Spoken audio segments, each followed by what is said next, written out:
अब इसके बाद जो नेक्स्ट अभिक्रिया है, यहाँ पर फास्टिन से क्रिया,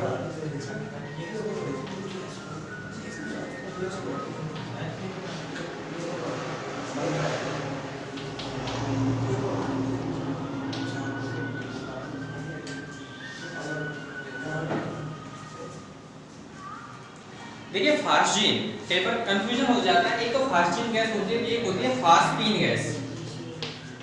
जबकि ये होती है PH3 तो इसको बोलते हैं फास्पिन, और फास्टिन का मतलब होता है COCl, कार्बोनिल क्लोराइड। इसको क्या बोलते हैं? Carbonyl chloride. तो फास्टिन गैस होती है COCl2, और इसकी अभिक्रिया यदि एमीन से कराते हैं तो एमीन से अभिक्रिया करने पर ये प्रतिस्थापी यूरिया का निर्माण करती है। क्या बनाती है? यूरिया बनाती है। यहाँ पर हमारे पास CH3NH2 की अभिक्रिया यदि किसके साथ कराते हैं? फास्टिन के साथ कराते हैं, तो फास्टिन के साथ अभिकृत होकर के और इसकी संरचना जो होती है C+O+Cl इस प्रकार से पाई जाती है। तो यहाँ पर ये जो C+O समूह जो होता है उसमें दोनों तरफ जो क्लोरीन बने होते हैं, तो यहाँ पर ये क्लोरीन परमाणु जो होते हैं इनकी इलेक्ट्रोनेगेटिविटी जो होती है कार्बन से अधिक होती है। कार्बन से अधिक होने के कारण ये अपने बंद इलेक्ट्रॉन को लेकर बाहर निकलते हैं सबसे पहले, और ये जैसे ही बाहर निकलते हैं इनके स्थान पर दूसरा समूह आके जुड़ जाता है। तो ऐसी स्थिति में यहाँ पर ये जो C+O समूह है, देखिए रासायनिक अभिक्रिया में पुराने बंध टूटते हैं, नए बंध बनते हैं। तो यहाँ पर ऑक्सीजन की विद्युत ऋणता भी कार्बन से अधिक है। तो यहाँ पे ये पूछा जा सकता है ऑक्सीजन क्यों नहीं निकला, ऑक्सीजन क्यों नहीं टूटा? क्योंकि एकल बंध की तुलना में द्विबंध जो होते हैं वो अधिक प्रबल होते हैं। तो ये प्रबलता से बंधा हुआ है और ये इससे दुर्बल है, तो ये एसिडिक होने लगते हैं, पोलर होने लगते हैं और ये यहाँ से बाहर निकल जाते हैं। बाहर निकलते हैं हाइड्रोजन को लेकर के।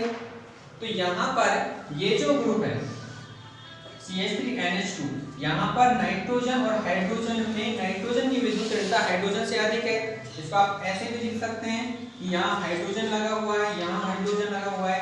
अब ये नाइट्रोजन जो है ये इसके इलेक्ट्रॉनों को खींचता है, खींचेगा तो ये यहाँ से टूटेगा, इधर से क्लोरीन टूट रहा है तो यहाँ से ये निकल जाएंगे और यहाँ पर हमारे पास बचता है NH समूह। NH समूह बचने के बाद यहाँ हमारे पास क्या लगा हुआ है? CH3, और यहाँ से हम निकाल देगा HCl। अब यहाँ पर HCl निकलने के बाद एक बॉन्ड तो हमारा कंप्लीट हो गया। अब इसका एक बॉन्ड जो है इस तरफ से भी क्लोरीन निकला है, इसकी वैलेंसी भी कंप्लीट करेगा, और इसकी वैलेंसी कंप्लीट कौन करेगा? जो हमारे पास एमाइड समूह है। तो यहाँ पर कितने अणु काम में लेने होंगे? हमें 2 अणु काम में लेने होंगे। और इस प्रकार हमारे पास यहाँ पर 2 HCl निकल जाएंगे और साथ में ये जो बना है ये होता है एल्किल प्रतिस्थापी यूरिया। यूरिया का सूत्र होता है NH2 C+O बॉन्ड NH2। अब एल्किल समूह जुड़ा हुआ है हाइड्रोजन को प्रतिस्थापन करने के बाद, इसको बोलेंगे एल्किल प्रतिस्थापी यूरिया, डाईमेथिल यूरिया। नाम क्या हो जाएगा? Dimethyl urea.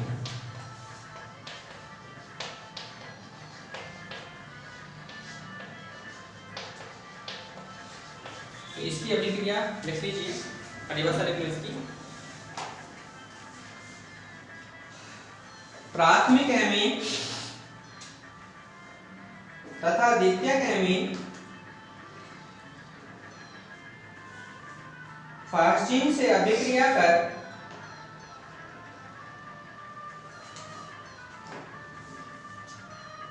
प्राथमिक एमीन तथा द्वितीयक एमीन फास्टिन से अभिक्रिया कर एल्किल प्रतिस्थापी यूरिया, एल्किल प्रतिस्थापी यूरिया का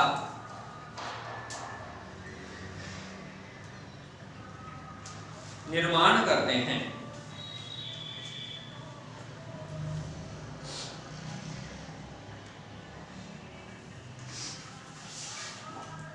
एल्किल प्रतिस्थापी यूरिया का निर्माण करते हैं। इधर देखिए, ये तो आपने पढ़ी थी प्राथमिक एमीन की अभिक्रिया, है ना। दूसरी यहाँ पर हम लेते हैं द्वितीयक एमीन। यदि हमने द्वितीयक एमीन ले लिया तो इसको ऐसे लिखेंगे CH3 NH CH3। अभिक्रिया किसके साथ कर रहा है? फास्टीन के साथ कर रहा है। तो फास्टीन के साथ अभिक्रिया करने पर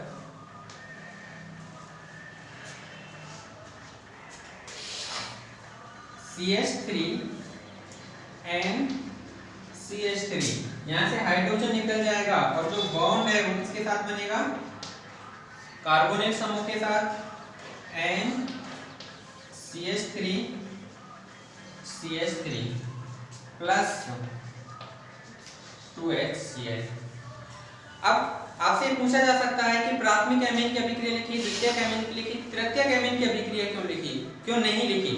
तृतीयक एमीन की अभिक्रिया इसलिए नहीं लिखी क्योंकि यहाँ पे हाइड्रोजन ही नहीं है। अब तृतीयक एमीन हम बनाएंगे उसमें CH3 NCH3 CH3।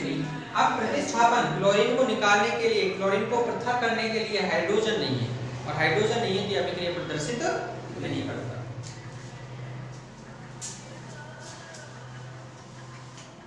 दोनों अभिक्रिया लिखो।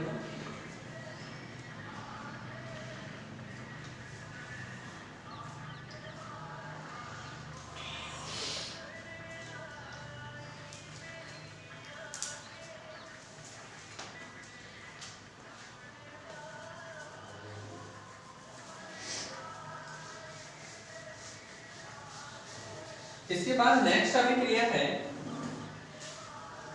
एमीन जो होती हैं वो कार्बन डाइसल्फाइड के साथ अभिक्रिया प्रदर्शित करते हैं।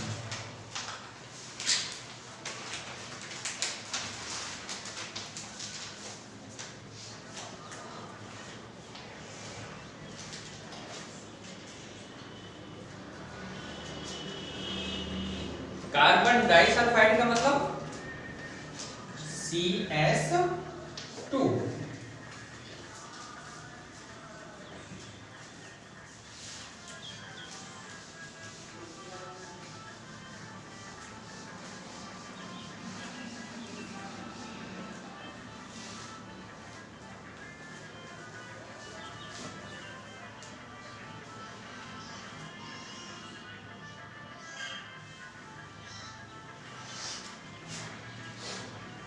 देखिए, कार्बन डाइसल्फाइड के साथ जो अभिक्रिया है उसमें केवल प्राथमिक एमीन प्रदर्शित करते हैं।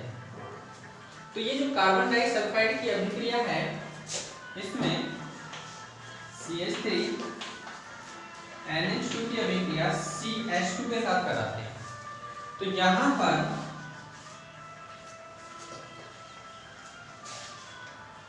CH3 समूह के साथ नाइट्रोजन जुड़ा हुआ है, इस नाइट्रोजन के साथ कार्बन जुड़ जाता है। नाइट्रोजन के साथ कौन जुड़ जाता है? कार्बन। कार्बन कब जुड़ेगा? जब यहाँ से एक हाइड्रोजन प्रतिस्थापित होगा, तो यहाँ पे क्या रह जाता है?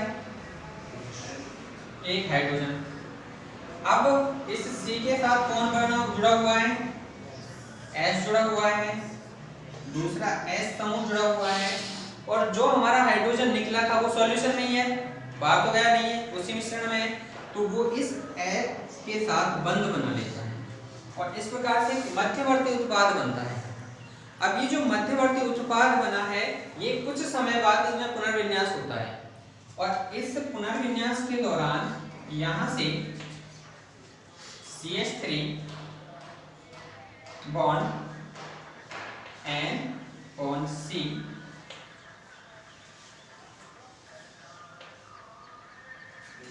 डबल बॉन्ड S का निर्माण होता है, और जो हाइड्रोजन थे वो पृथक हो जाते हैं। तो इस प्रकार से कार्बन डाइसल्फाइड जो होती है उस अभिक्रिया में ये अभिक्रिया जो होती है HgCl2 की उपस्थिति में होगी। किसकी उपस्थिति में होगी? HgCl2 की उपस्थिति में।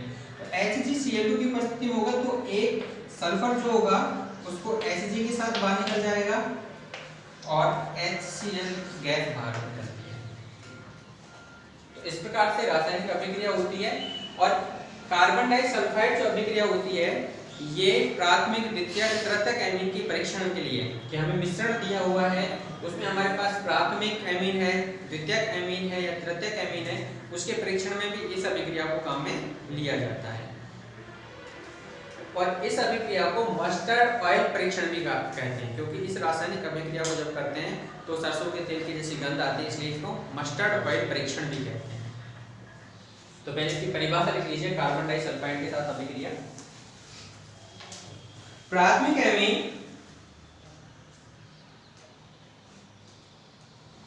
कार्बन डाइसल्फाइड के साथ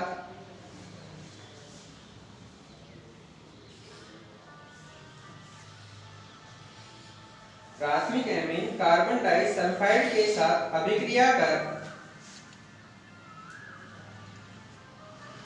डाइथायोकार्बोनिक अम्ल के इन व्युत्पन्नों की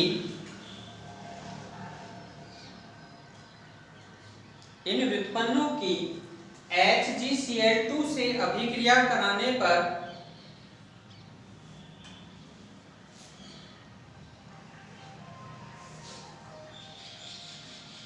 HgCl2 से अभिक्रिया कराने पर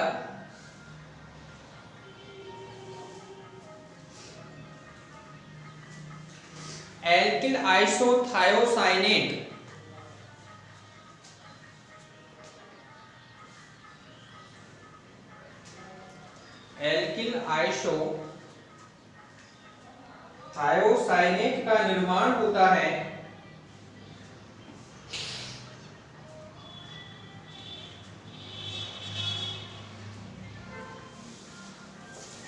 जिसकी गंध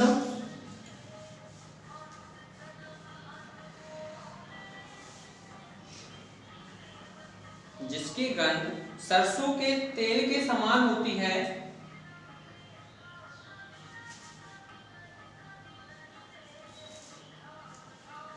जिसकी गंध सरसों के तेल के जैसी होती है।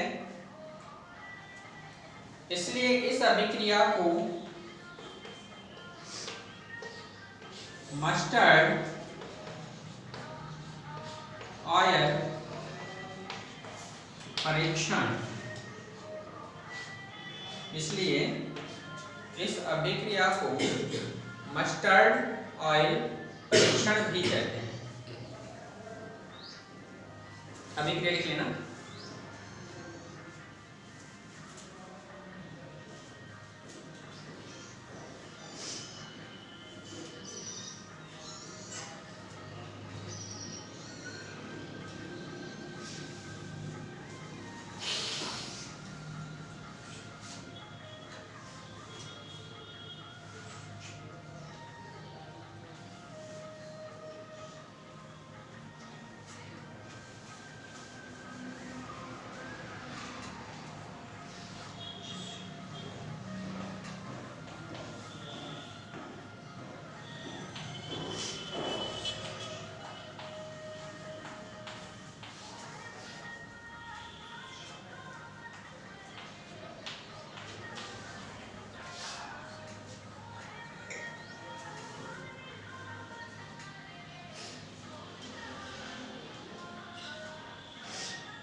लिख लिया।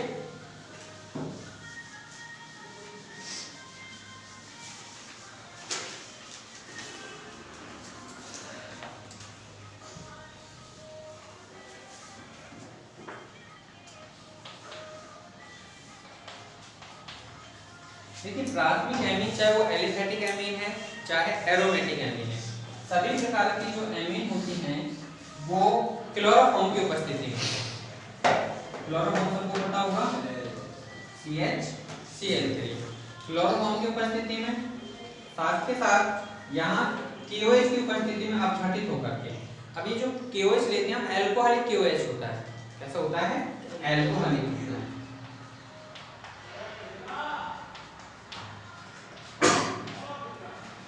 कि उपस्थिति में अपघटित होकर के और आइसोसाइनाइड का निर्माण करते हैं। किसका निर्माण करते हैं? आइसोसाइनाइड का निर्माण करते हैं। तो यहाँ पर CH3 समूह जो है उसके साथ N जुड़ा हुआ है और यहाँ से हाइड्रोजन का प्रतिस्थापन हो जाएगा और कार्बन समूह जो है S के साथ जुड़ जाता है। यहाँ से K के साथ में Cl बाहर निकलते हैं, तो यहाँ बनता है KCl प्लस H2। अब कितने हाइड्रोजन बाहर निकाले आपने? Cl कितने निकले? 3। तो कितने के चाहिए आपको संकलित करने के लिए? 3 KCl। अब यहाँ पे हाइड्रोजन और ऑक्सीजन की संख्या काउंट करेंगे तो यहाँ पे हाइड्रोजन और ऑक्सीजन भी ज्यादा हो रहे हैं, तो उनको 3 यहाँ पे अभिक्रिया संकलित हो जाएगी। हुए ना भाई? आपके 3 ये हाइड्रोजन, 1 ये, 2 ये, कितने हुए? 6। ऑक्सीजन भी आपके 3 हो जाएंगे ओके वाले। तो इस प्रकार से अभिक्रिया संकलित हो जाएगी। इस रासायनिक अभिक्रिया का उपयोग भी प्राथमिक एमीन के परीक्षण के लिए किया जाता है। जब ये रासायनिक अभिक्रिया होती है तो कार्बिल एमीन, इसको बोला जाता है कार्बिल एमीन की तीक्ष्ण दुर्गंध आती है, तो ये अभिक्रिया परीक्षण में काम आती है। तो हेडिंग कर लेना, कार्बिल एमीन अभिक्रिया।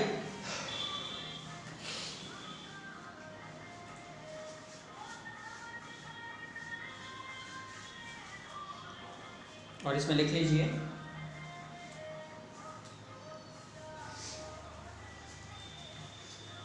एमीन की अभिक्रिया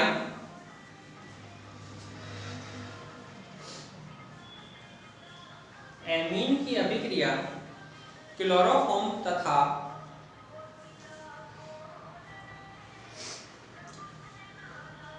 एमीन की अभिक्रिया क्लोरोफॉर्म तथा एल्कोहलिक क्यूएच के साथ कराने पर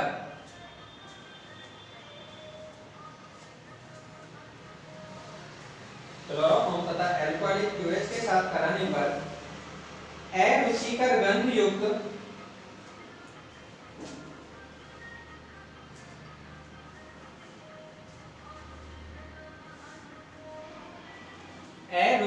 गंध युक्त पदार्थ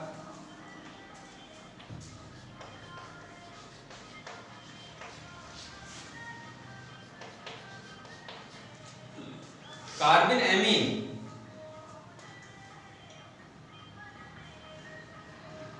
अरुचिकर गंधयुक्त पदार्थ कार्बिल एमीन प्राप्त होता है।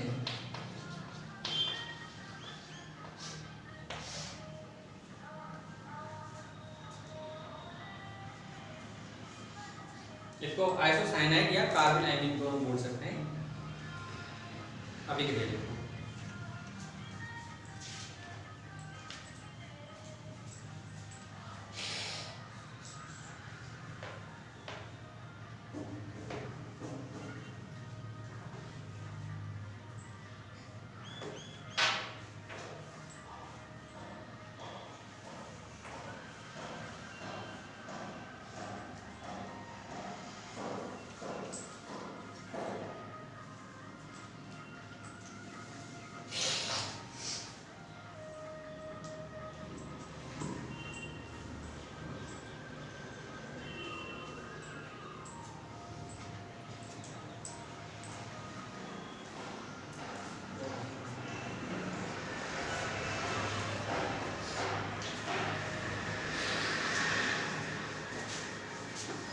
अब इसके बाद जो नेक्स्ट अभिक्रिया है वो है नाइट्रस अम्ल से अभिक्रिया।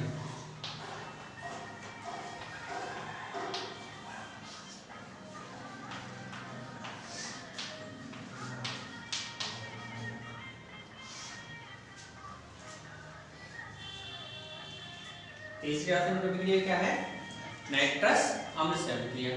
अब देखिए नाइट्रस अम्ल के साथ ये अलग अलग अभिक्रिया देते हैं। प्राथमिक एमीन अलग अभिक्रिया देगा, द्वितीयक एमीन अलग अभिक्रिया देगा और तृतीयक एमीन अलग अभिक्रिया देते हैं। तो नाइट्रस अम्ल का मतलब है HNO2। नाइट्रस अम्ल का मतलब क्या है? NO2। तो HNO2 के साथ अभिक्रिया कराते हैं CH3 CH2 NH2 यानी कि प्राथमिक एमीन। प्राथमिक एमीन की अभिक्रिया कराने पर यहाँ पर ये संगत एल्कोहल, जैसे कार्बन के उतनी श्रृंखला क्या बनाते हैं, एल्कोहल बनाते हैं। तो यहाँ से नाइट्रोजन गैस बाहर निकल जाती है, CH3 CH2 OH एल्कोहल बनता है, साथ में N2 गैस बाहर निकल जाती है। अब CH3 CH2 OH बन गया, N2 गैस बाहर निकल गई, क्या बचा आपके पास H2O। H2O बनता है। तो ये तो प्राथमिक एमीन जो होते हैं वो तो क्या बनाते हैं, एल्कोहल बनाते हैं, नाइट्रोजन गैस बाहर निकालते हैं। लेकिन यदि अभिक्रिया द्वितीयक एमीन के साथ कराई जाती है,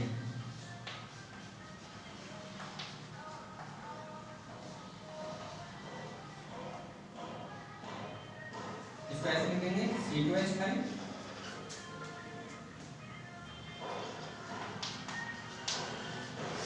HNO2 के साथ अभिक्रिया करते हैं तो ये N नाइट्रोसो L के समूह का निर्माण करते हैं। अब यहाँ पर रासायनिक अभिक्रिया के दौरान C2H5 का होल ट्वाइस N, या दोनों को एक साथ लिख दिया, C2H5 का होल ट्वाइस N, हाइड्रोजन समूह का प्रतिस्थापन हो जाएगा और यहाँ पर हो जाता है NO समूह, इसको बोलते हैं नाइट्रोसो समूह, प्लस NO समूह जुड़ गया यहाँ पर, N के साथ C2H5, यहाँ से H बाहर निकला, प्लस में क्या बनता है H2। अब ये जो यहाँ पर बना है, ये बनने वाला पदार्थ जो है die ethyl N nitroso die ethyl amine. तो ये जो समूह हमारे पास बनता है, ये समूह तेलीय होता है, तेलीय प्रकृति का होता है, जल में अविलय होता है, जल में अघुलनशील होता है। तो इस प्रकार के यौगिकों का निर्माण करते हैं। और यदि हमारे पास प्रत्येक एमीन समूह होता है, जैसे C2H5 का होल ट्वाइस N समूह हमने लिया है और उसकी अभिक्रिया HNO2 के साथ कराते हैं, तो HNO2 के साथ कराने पर ये समूह जो होता है, ये C2H5 का होल ट्वाइस NH पॉजिटिव और NO2 नेगेटिव यानी कि अमोनियम लवण का निर्माण करता है, एल्किल अमोनियम नाइट्राइट लवण का निर्माण करता है। तो इसकी डेफिनेशन लिख लीजिए, नाइट्रस अम्ल से जो अभिक्रिया की डेफिनेशन लिख लीजिए, नाइट्रस अम्ल एमीन के साथ क्रिया कर अलग अलग उत्पाद देते हैं,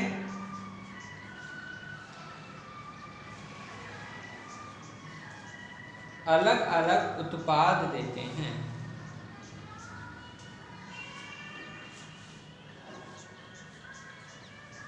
पॉइंट नंबर ए डाल के लिख लेना, इस अभिक्रिया नंबर ए लिखना पॉइंट, प्राथमिक एमीन नाइट्रस अम्ल से अभिक्रिया कर, प्राथमिक एमीन नाइट्रस अम्ल से अभिक्रिया कर एल्कोहल का निर्माण करते हैं,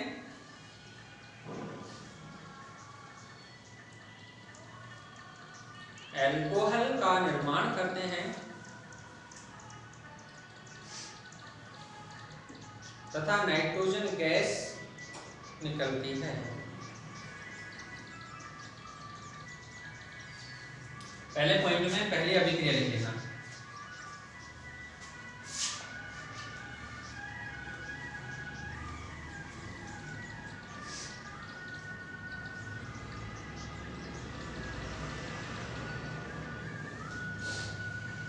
पहले पॉइंट में पहली अभिक्रिया।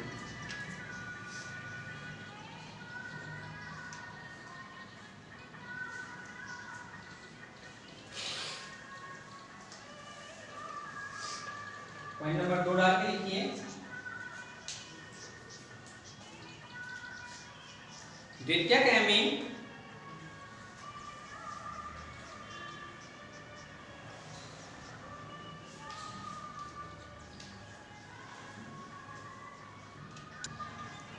देखिए, द्वितीयक एमीन दूसरे पॉइंट में लिख लो। द्वितीयक एमीन नाइट्रस अम्ल के साथ अभिक्रिया कर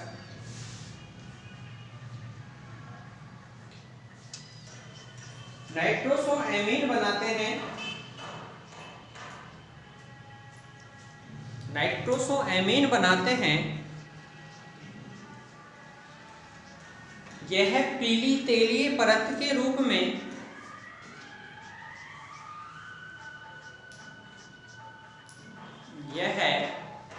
पीली तेलीय परत के रूप में जल में अविलय होती है। यह पीली तेलीय परत के रूप में जल में अविलय होती है। इसमें दूसरी अभिक्रिया लिख लेना। और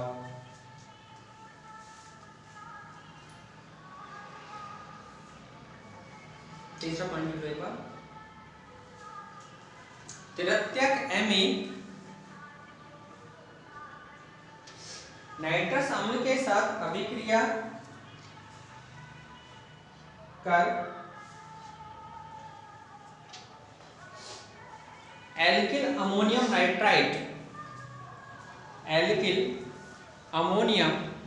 नाइट्राइट बनाते हैं।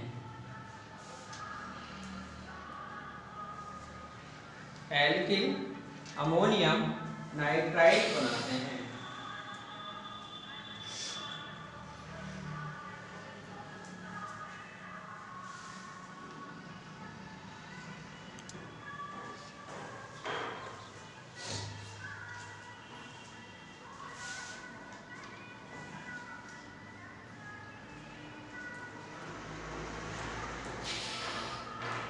अब इसकी जो लास्ट अभिक्रिया है वो है ऑक्सीकरण।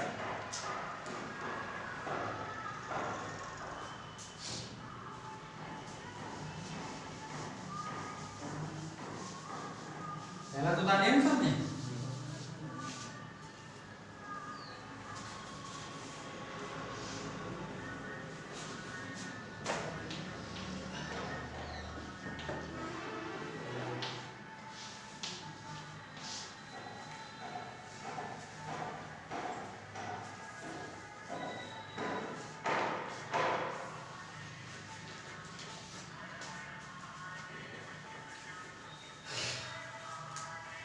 देखिए, ऑक्सीकरण की जो रासायनिक अभिक्रिया है उसमें भी प्राथमिक, द्वितीयक और तृतीयक एमीन जो होते हैं वो अलग अलग अभिक्रिया प्रदर्शित करते हैं।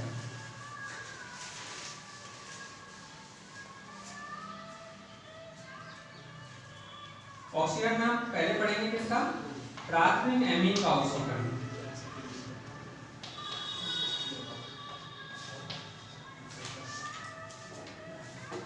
प्राथमिक एमीन अलग ऑक्सीकरण प्रदर्शित करते हैं, द्वितीयक एमीन अलग करते हैं और तृतीयक एमीन अलग करते हैं। तो प्राथमिक एमीन जो होते हैं हमारे पास CH3 CH2 NH2, ये KMnO4 की उपस्थिति में, इसकी उपस्थिति में KMnO4 पोटेशियम परमैंगनेट की उपस्थिति में ऑक्सीकृत होते हैं और एक मध्यवर्ती उत्पाद बनाते हैं CH3 CH double bond NH। इसको इमीन बोलते हैं। क्या बोलते हैं? इमीन, एसिटिमीन।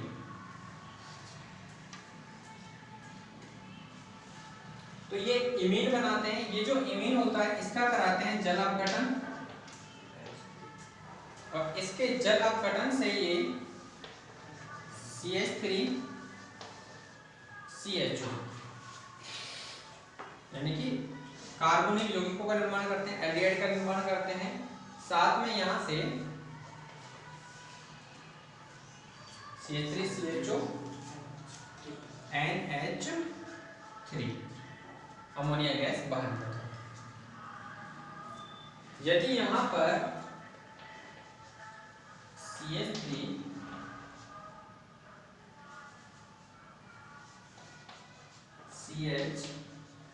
CH3 bond NH। इस प्रकार से यदि समूह लिया जाता है तो यहाँ पर हमारे पास एल्डिहाइड बना था, यहाँ क्या बन जाएगा, कीटोन बन जाएगा। इसका ऑक्सीकरण कराते हैं KMnO4 की उपस्थिति में, तो भी क्या बनेगा, यहाँ कीटमीन बन जाएगा CH3 CH double bond NH bond CH3। इसका कराते हैं जल की उपस्थिति में जल अपघटन, तो यहाँ से CH3 C double bond O bond CH3, hydrogen इसके साथ लग जाएंगे प्लस, यानी कि ये ग्रुप यहाँ से अलग हो जाता है, ऑक्सीजन जाके लग जाता है NH, दो हाइड्रोजन NH3। तो यहाँ पे एल्डिहाइड बनता है, यहाँ पर कीटोन बनता है। नाम क्या हो जाएगा इसका, एथेनेन, और इसका नाम क्या हो जाएगा, प्रोपेनॉन या प्रोपेन-टू-ओन। दूसरे पर है ना, तो क्या हो जाएगा, प्रोपेन-टू-ओन। पहले इसकी परिभाषा लिख लीजिए।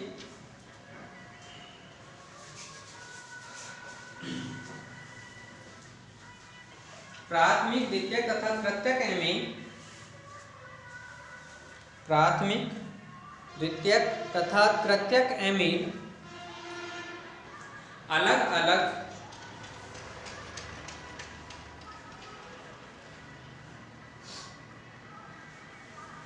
प्राथमिक, द्वितीयक और तृतीयक एमीन अलग अलग ऑक्सीकरण अभिक्रिया प्रदर्शित करते हैं।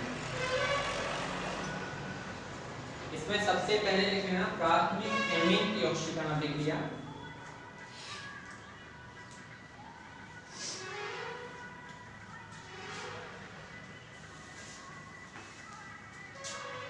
लिखना प्राथमिक एमीन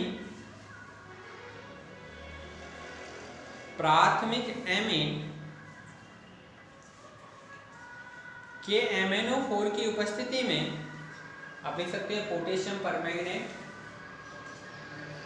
KMnO4 की उपस्थिति में ऑक्सीकृत होकर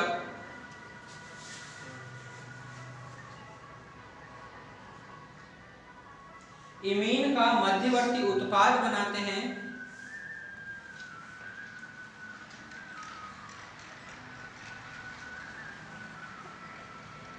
इमीन का मध्यवर्ती उत्पाद बनाते हैं जिसके जल अपघटन से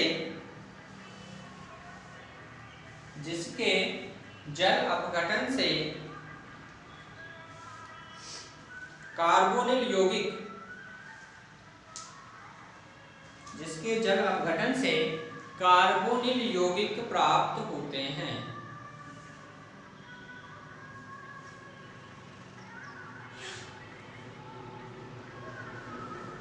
जिसके जल अपघटन से कार्बोनिल यौगिक प्राप्त होते हैं। ये दोनों अभिक्रिया लिख लेना।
देखिए प्राथमिक एमीन जो होते हैं ये उत्प्रेरक यानी इनका बदल दिया जाता है। KMnO4 के स्थान पर यदि हाइड्रोजन पेरोक्साइड ले लिया जाए, हाइड्रोजन पेरोक्साइड यानी H2O2 ले लिया जाए, या पर अम्ल ले लिया जाए, H2SO4 के स्थान पर 5 ले लिया जाए, तो इनकी उपस्थिति में प्राथमिक एमीन जो होते हैं ये हाइड्रोक्सिल एमीन का निर्माण करते हैं। पहले तो अभिक्रिया करके ये संगत एमीन ऑक्साइड बनाते हैं, उसके पुनर्विन्यास से हाइड्रोक्सिल समूह का निर्माण होता है। यहाँ पर CH3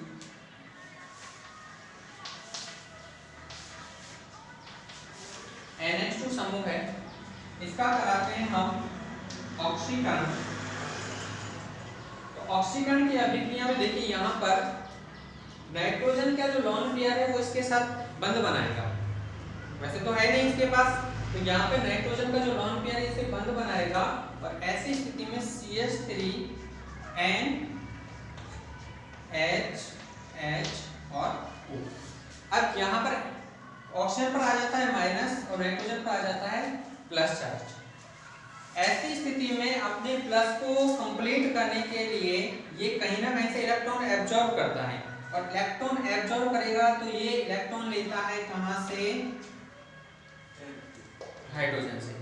हाइड्रोजन से इलेक्ट्रॉन लेगा और इलेक्ट्रॉन की किसको जरूरत है, यहाँ पर ऑक्सीजन पर कैसा चार्ज है माइनस, हाइड्रोजन इलेक्ट्रॉन देकर पृथक होगा, तो ये यहाँ से इलेक्ट्रॉन देकर पृथक होगा तो इस पर कैसा चार्ज आएगा प्लस, तो यहाँ पर ये इसके इलेक्ट्रॉन लेकर अपने प्लस को कंप्लीट कर लेगा और यहाँ ये हाइड्रोजन हो जाएगा तो इसका माइनस कंप्लीट हो जाएगा। ऐसी स्थिति में इसमें होगा पुनर्विन्यास।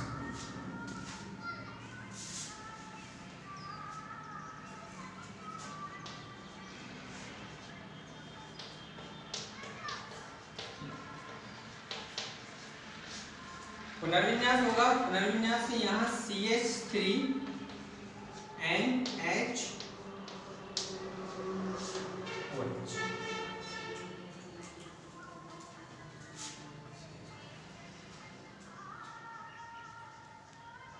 इसी परिभाषा लिख लीजिए।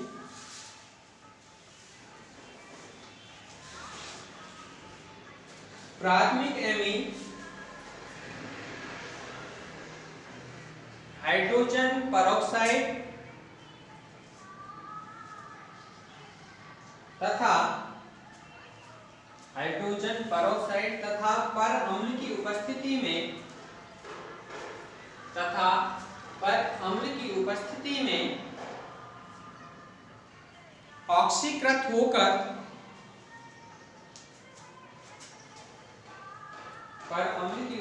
में ऑक्सीकृत होकर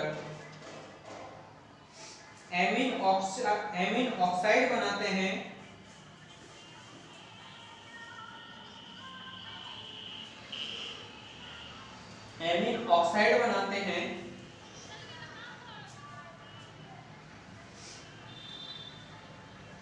जिसके पुनर्विन्यास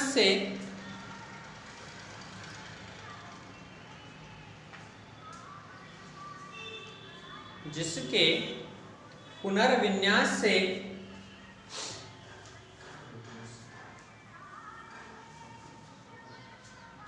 एन-एल्किल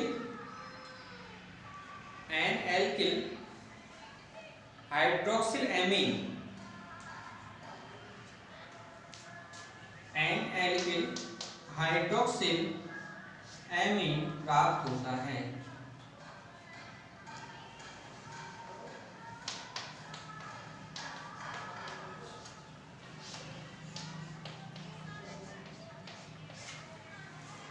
अभिक्रिया लिख लो।